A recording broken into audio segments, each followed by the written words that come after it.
Hi friends, welcome to my channel. ఇలా నా ప్లేట్లో చూసి ఏంటి ఆకుకూర ఏంటో వేసుకొని తినేస్తుంది అనుకుంటున్నారా? మీరేం కంగారు పడకండి. నేను మునగాకు ఫ్రై విత్ పప్పుచారు చేశాను.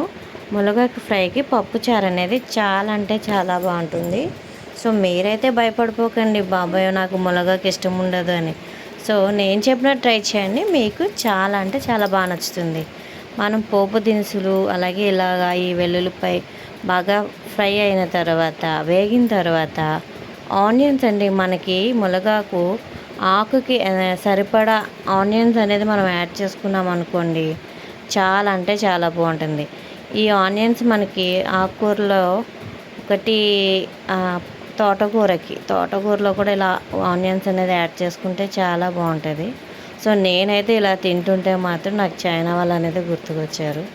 వాళ్ళు ఇలానే కదండి, ఆకులు అవి ఉడకబెట్టుకొని ఆకులో అన్నం పెట్టేసి గమ్మని కప్పల నోరు తెరిచి తినేస్తుంటారు. సో ఇలా అయితే నేనైతే మునగాకు కూరతో ఒక పట్టు అయితే పట్టేశానండి. సో నేనైతే దీనికి కాంబినేషన్ కింద పప్పుచారు అనేది చేశానండి. పప్పుచారులో కరివేపాకు అనేది అవాయిడ్ చేసి మునగాకు కూడా యాడ్ చేశాను. మునగాకు అనేది యాడ్ చేశాను. సో ఈ మునగాకు పప్పుచారులు వేసాకండి అంటే చాలా టేస్ట్ అనమాట, వేరే లెవెల్ ఇంకా. సో మీకు కూడా నచ్చినట్టయితే ఇలా ట్రై చేయండి. కొత్తగా చూసేవారైతే లైక్ చేసి షేర్ చేసి సబ్స్క్రైబ్ చేసుకోండి. బాయ్.